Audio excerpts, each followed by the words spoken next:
kelios dešimtys kilometrų nuo Vilniaus, viena švariausių Lietuvos upių Žeimena.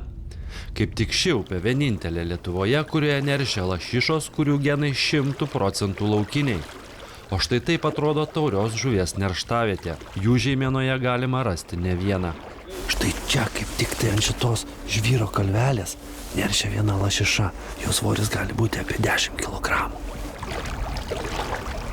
O štai ir pati lašiša. Atplaukdama čia iš Baltijos jūros, ji sukorė apie 500 km. Visą kelionę beveik nesimaitino. Dabar vaizdas po vandeniu.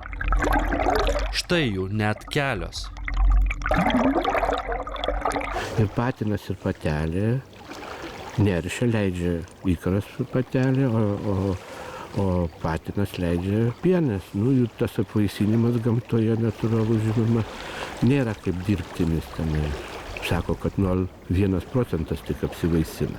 Tada tie įkarai nukrenta į tokius akmenukus. Išbarstę ikrus, lašišos patinai ir patelės dar kurį laiką saugo savo lizdą. Juk pasivaišinti kaloringais kamuoliukais skuba kiršliai, įvairios kitos žuvys bei kiti gyviai. Prieš kelias dešimtis metų tarybiniais laikais tokį vaizdą pamatyti Lietuvos upėse buvo praktiškai neįmanoma. Jos buvo beveik išnykusios. Dabar tai tampa įprastu reiškiniu. Tačiau lašišų ir šlakių neršto metais pats darbymetis aplinkosaugininkams. Inspektoriai po upiuose budi dienomis ir naktimis, saugo žuvis nuo brakonierių. O kad sustiprinta apsauga ir didžiulės baudos duoda rezultatų, patvirtina vietiniai gyvenantys ant upės kranto. Jie savo akimis pastebi, kaip kasmet žuvų neršti atplaukia vis daugiau. Хорошо, что сейчас вот охрана усилена, это приятно. Все это хорошо. И с каждым годом все рыбы как бы лучше, больше. А много кто хочет ее тут выловить? Желающих, конечно, как всегда есть. O štai ir vandalų nugalabytos lašišos. Tokiu atveju išties pasitaiko. Kai kuriuos brakonierius aplinkosaugininkams pasiseka pagauti. Tiesa, pastaruoju metu jie itin atsargus. 2000 litų žala gamtai už vieną sugautą žuvį, bei dar keleto šimtų litų baudos už brakonieriavimą atgraso daugelį.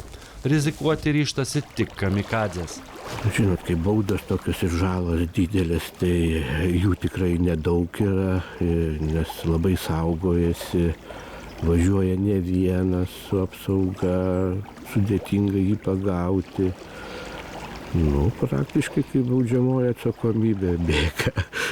Išvengusios brakonierių teisėtai jas nuo rugsėjo iki spalio vidurio bandančių pasigauti meškeriotojų ir išneršusios lašišos patraukia atgal į jūrą.